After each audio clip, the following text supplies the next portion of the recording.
জীবন কাজ শেষ। ওখানে নতুন প্রোডাক্ট তৈরি হয়েছে, দাড়িপাল্লার বাংলাদেশ। এখন রংপুর সব দাড়িপাল্লা জিতে গেছে, এই জন্য ওরা ওইটা জানাজা পড়াই দিয়ে দাফন করে দিয়েছে। তো আজকে আমরা লাইফ সাইকেল প্রোডাক্ট নিয়ে আলোচনা করব। দেখেন, দুই ধরনের অঙ্ক আছে। প্রথমে ইনকাম স্টেটমেন্ট একটা নর্মালি, এক নাম্বারটা দেখলে খুব সহজ লাগবে। রূপা company want to produce the three type of product XYZ. The production unit and life cost are as follow, নিচে দেওয়া হলো।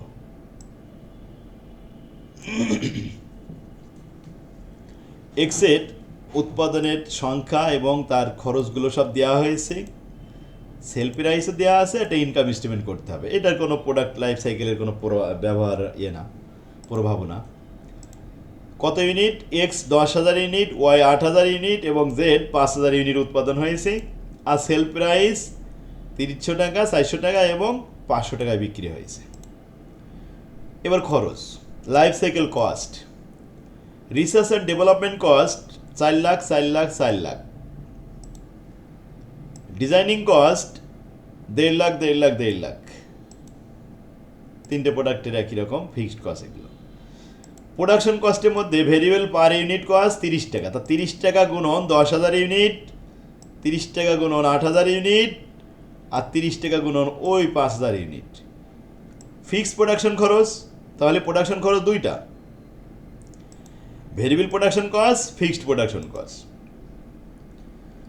এরপরে মার্কেটিং খরচ, ভেরিয়েবল মার্কেটিং খরচ আর ফিক্সড মার্কেটিং খরচ। এরপরে ডিস্ট্রিবিউশন খরচ, ভেরিয়েবল ডিস্ট্রিবিউশন খরচ আর ফিক্সড ডিস্ট্রিবিউশন খরচ আলাদা আলাদাভাবে দেওয়া হয়েছে।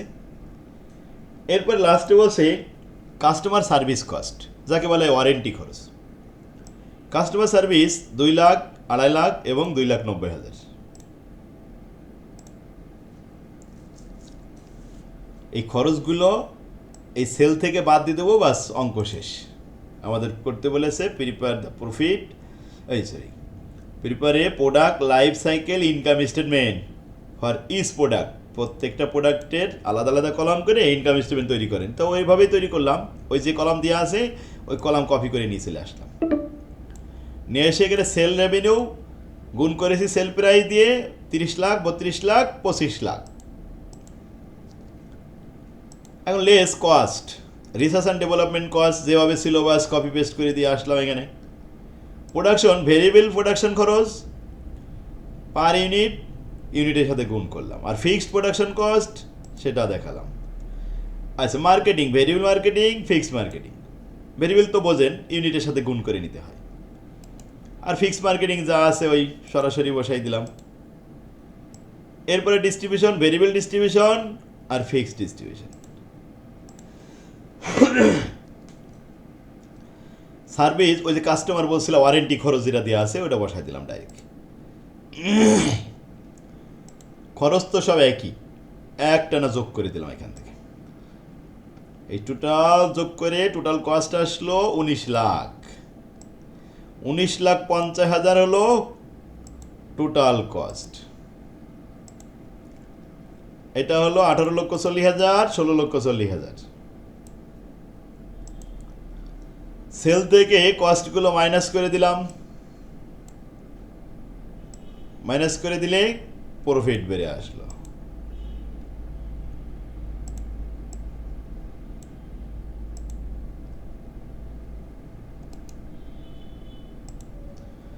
প্রফিট এসে 10,50,000, 13,60,000, 8,60,000। এই আনসার শেষ। কি অনেক সহজ আছে না? হ্যাঁ, প্রথম অঙ্কটা এরকম সহজ, পরে অঙ্ক আছে আরো কিছু কাজ। Which production is the most profitable and which is least profitable. আচ্ছা, কোনটা সব থেকে বেশি মুনাফা আর কোনটা লেস মুনাফা? এখন আমরা কিন্তু দেখছি মুনাফা তো দেখলাম 13,60,000, এটা সর্বোচ্চ মুনাফা হয়েছে। আর সর্বনিম্ন মুনাফা 8,60,000 হয়েছে। জেড কমেন্টে একটু লিখে দিলাম, product Y is the most profitable and product Z is the least profitable. ব্যাস সেলটা একটু নিচে ক্যালকুলেশন করে দিয়েছিলাম, বের করে ওয়ার্কিং করা হয়েছিল, আর কিছু না। 2 নম্বরে আসেন, আলিফ ইনকর্পোরেশন ম্যানুফ্যাকচারিং টয়, টয় মানে খেলনা। আলিফ has decide to create and market a new system with wireless control and excellent video graphics. আলিফ চিন্তা করছে একটা খেলনা বের করবো বাচ্চাদের জন্য। দেখেন চায়না কিন্তু বাংলাদেশের মার্কেটটা দখল করে রাখছে শিশু বাচ্চাদের জন্য খেলনা, বিভিন্ন ধরনের খেলনা বের করে তারা মার্কেটটা দখল করে রাখছে। এক একটা বাচ্চা প্রতিদিন মার্কেটে যায়, প্রতি সপ্তাহে একটা দুটো করে খেলনা কেনে। এই খেলনাগুলো কিন্তু সব চায়না থেকে আসে। তো এই খেলনা এরা একটা তৈরি করলো আলিফ এন্টারপ্রাইজ, চিন্তা করলো যে খেলনাটা এরকম হবে যে নিউ সিস্টেমটা ওয়্যারলেস সিস্টেম থাকবে, বাচ্চারা টিপ দিয়ে গাড়িটা চালাবে এবং এক্সিলেন্ট ভিডিও, সেখানে ভিডিওগ্রাফি থাকবে। আলিফ the manager are thinking, manager চিন্তা করছে যে কলিং দিস সিস্টেম দ্য ইয়ো, এই খেলনাটার নাম দেওয়া হবে ইয়ো। বিভিন্ন নামে কিন্তু খেলনা চলে, এই নামগুলো কিন্তু যারা রিসার্চ করে খেলনা তৈরি করে তারা এই নামগুলো দেয়। তো ইয়ো সিস্টেমে একটা খেলনা বের করবে। Based on past experience they expect the total life cycle of the yo to be 4 year। বলছে আমরা যে খেলাটা বের করব, আশা করছি এই খেলাটা মার্কেটে 4 বছর যাবৎ ভালোভাবে চলবে, আর 4 বছর পরে সিস্টেম চেঞ্জ হয়ে এর থেকে ভালো খেলনা চলে আসবে, অন্য কোম্পানিও বের করতে পারে। আপনারা কি কখনো নোকিয়া মোবাইল ফোন নাম শুনেছিলেন? নোকিয়া? জি স্যার, দেখেছি, ব্যবহার করেছি স্যার। আমাদের সময় যখন প্রথমে মোবাইল আসলো 2001 সালে, তখন এই নোকিয়া সেট 1 নম্বর ছিল। নোকিয়া সেট, নোকিয়া ছাড়া আর অন্য কেউ ব্যবহার করতো না। অথচ সেই নোকিয়া এখন বিলীন হয়ে গেল কেন? তারা আপডেট করেনি। যখন মানুষের কাছে এরকম স্মার্টফোন আসছে তখন নোকিয়া পিছাই গেছে। ওই সময় সব থেকে কম চলতো স্যামসাং। এই স্যামসাং কোম্পানি কিন্তু কেউ কিনতো না, ছিল কিন্তু ওই সময়, নোকিয়ার সময় কিন্তু মার খেয়ে গেছে, মানে ওই সময় চলতো না, কিনতো না। কিন্তু ওরা স্যামসাং কিন্তু পিছনে ওরা কী করেছে, আপডেট করেছে, আপডেট করে ওরা মার্কেট পেয়ে গেছে। তো খেলনা যারা এইসব প্রোডাক্টগুলো তৈরি করে তাদের কিন্তু চিন্তা করতে হয়। তো এখন আলিফ এন্টারপ্রাইজ তারা চিন্তা করলো একটা গেম বের করব, এটা 4 বছর চলবে। With the design was taking about a year, they bought the following cost for the ইয়ো। কী হয়েছে যে প্রথমে 1 বছর লাগবে রিসার্চ অ্যান্ড ডেভেলপমেন্ট করতে, খেলনাটা রিসার্চ করে ডেভেলপ করতে 1 বছর, সেখানে খরচ হবে 59,31,000 টাকা। ডিজাইন কস্ট হবে 5,85,000 টাকা। দ্বিতীয় বছর থেকে প্রোডাক্ট তৈরি হবে, দ্বিতীয় বছর, তৃতীয় বছর, চতুর্থ বছরে 3 বছর মার্কেটে থাকবে, আর 1 বছর তো মার্কেটে আসতেই বছর চলে গেল। তো এই জন্য লিখেছে 2 থেকে 4 ইয়ার পর্যন্ত, এই 3 বছর। প্রোডাকশন হবে, প্রোডাকশন কস্ট 31,04,000। তবে ভেরিয়েবল কস্ট পার ইউনিট প্রতি ভেরিয়েবল কস্ট 20 টাকা ভেরিয়েবল কস্ট। মার্কেটিং আর ডিস্ট্রিবিউশন 20,02,000। তো মার্কেটিং ডিস্ট্রিবিউশনে ভেরিয়েবল আছে 5 টাকা করে। কাস্টমার সার্ভিস মানে ওয়ারেন্টি খরচ, কাস্টমার সার্ভিস খরচ আছে 16,10,000। এই ইনফরমেশন দিয়ে দিল।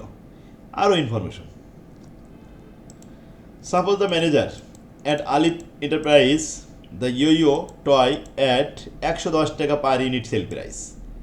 ধরে নেন যে ইয়োটা বিক্রি হবে 110 টাকা, মার্কেট প্রাইস নির্ধারণ করে ফেললো। তাহলে হাউ মেনি ইউনিট, কত ইউনিট তৈরি করলে do they need to sell the break even, তার ব্রেক ইভেন ওঠাতে কত ইউনিট সেল করা লাগবে। অ্যান্ড ব্রেক ইভেনের সূত্র তো আমরা জানি, fixed cost divided by contribution per unit. Contribution কীভাবে হয়, সেল থেকে ভেরিয়েবল কস্ট বাদ দিতে হয়। সেল 110 টাকা, ভেরিয়েবল কস্ট 25 টাকা, বাদ দিলে কন্ট্রিবিউশন পেয়ে যাবো।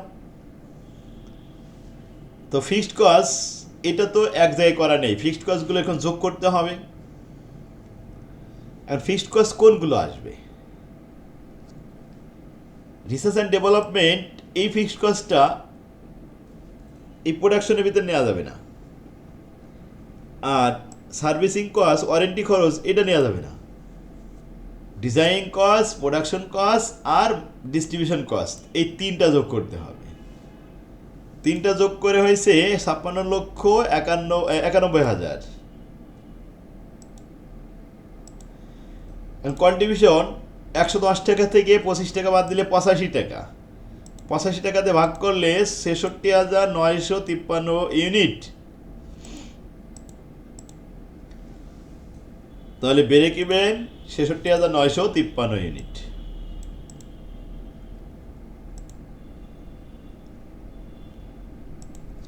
পঁচাশি টাকাটা কিভাবে আসছে?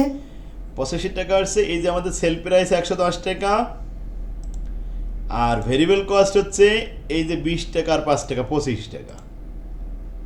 এটা আমি এখানে দেখাই দিছি, হেয়ারে দেখেন মাইনাস করে দিছিলাম। 2 নম্বর প্রশ্ন,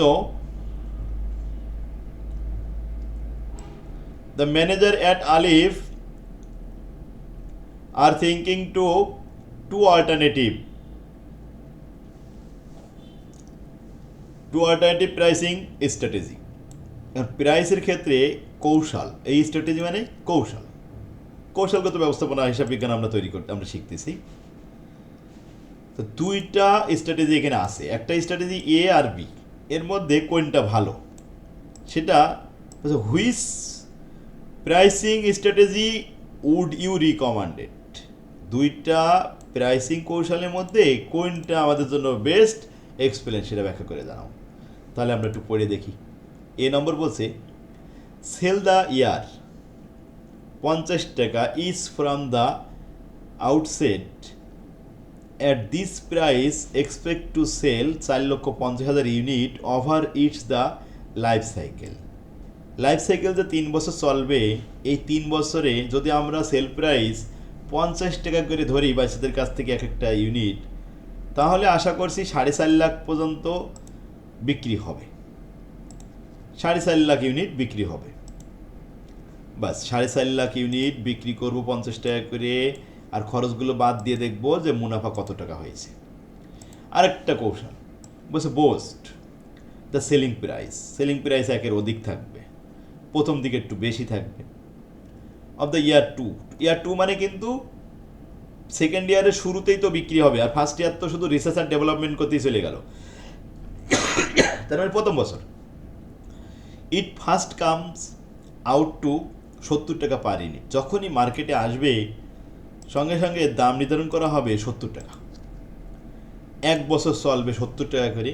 কত ইউনিট বিক্রি হবে আশা করছে, at this price they expect to sell 90,000 unit.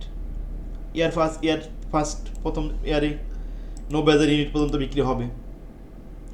আচ্ছা, তাহলে ফার্স্ট ইয়ারে যদি 90,000 বিক্রি হয়ে গেল, এবার দাম কমায় দেবে সেকেন্ড ইয়ার এবং থার্ড ইয়ারের জন্য।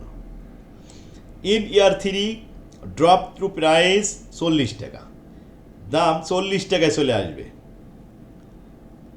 এরকম নির্ধারণ করতে হচ্ছে। তাহলে থার্ড ইয়ার আর ফোর্থ ইয়ার 2 বছর 40 টাকা করে বিক্রি করবে। দ্য ম্যানেজার এক্সপেক্টেড, আশা করছে, to sell 5,40,000 unit in year third and fourth. 2 বছরে বিক্রি হবে আশা করছে তারা 5,40,000, যদি দাম কমায় দেয়। দাম কমায় দিলে 5,40,000, আর আগে বিক্রি হয়ে যাবে ফার্স্ট ইয়ারে 90,000, তাহলে 6,30,000 বিক্রি হবে এই কৌশলটা যদি করা হয়। তো 6,30,000 বিক্রি করে সেখান থেকে খরচটা বাদ দিয়ে দেখবো যে লাভ কত হয়। এই দুইটা কৌশলের মধ্যে যে পদ্ধতিতে লাভ বেশি হবে সেটা আমরা অ্যাকসেপ্ট করব। তাহলে আমরা শুরু করলাম। প্রথম পদ্ধতি, 4.5 লাখ টাকা, 4.5 লাখ ইউনিট বিক্রি হবে 50 টাকা দরে, 2,25,00,000 টাকা। তো খরচ ভেরিয়েবল কস্ট আছে 4,50,000-এর উপরে 25 টাকা করে ভেরিয়েবল কস্ট বাদ দিয়ে দিলাম, দিলে কন্ট্রিবিউশন পেয়ে গেলাম।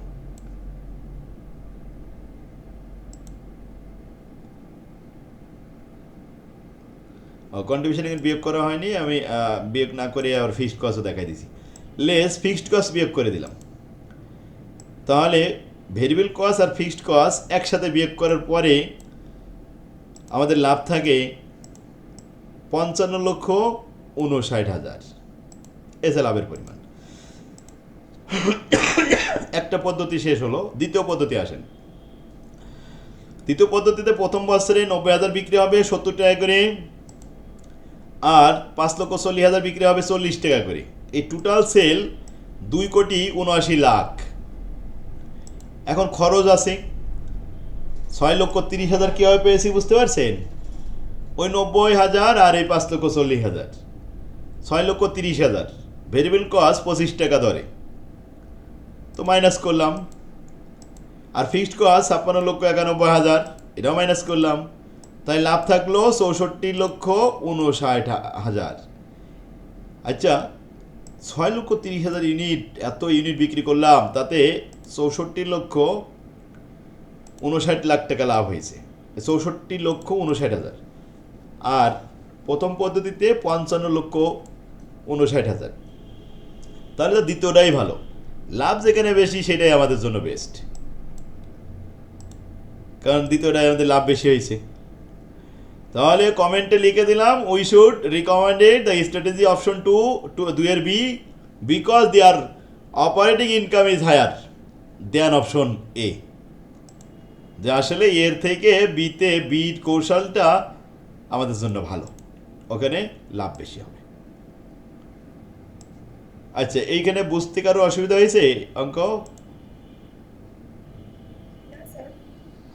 যাক, ক্লাস মিনিটেই বন্ধ হয়ে যাবে। হ্যাঁ সম্ভবত, যাক রেকর্ড করা আছে, সমস্যা নেই। তাহলে লাইফ সাইকেল প্রোডাক্ট একেবারে সেম 2 নম্বরের মতোই 3 নাম্বারটা। এখানে ভেরিয়েবল কস্ট 30 আর 10 40 টাকা। সেল প্রাইস যদি 150 হয়, কন্ট্রিবিউশন 110 টাকা হবে, কারণ ভেরিয়েবল বাদ দিলে কন্ট্রিবিউশন হবে। সেম প্রশ্ন, 2তে যেভাবে দেখাইছি ঠিক 3 নম্বরও তাই। 4 নম্বরটা আরও সহজ। এখানে আমাদের জাস্ট শুধুমাত্র 14টা আইটেম দেওয়া আছে, এই আইটেমগুলো এক্সপ্লেন করে দেখাতে হবে life cycle cost, design cost, manufacturing cost, operating cost এবং লাইফ ইন্ডের কস্ট। কোনটা লাইফ ইন্ডে যাবে, ইন লাইফ, কোনটা ডিজাইনে দেখাতে হবে। এই 5টা অঙ্ক বাড়ির কাজ দেওয়া থাকবে, 1 2 3 4 5। এই 5টা অঙ্কই করে নিয়ে আসতে পারবেন না? তাহলে আগামী দিন আমরা 6 নম্বর থেকে দেখাবো। ওমা তৌফিকুল্লাহ।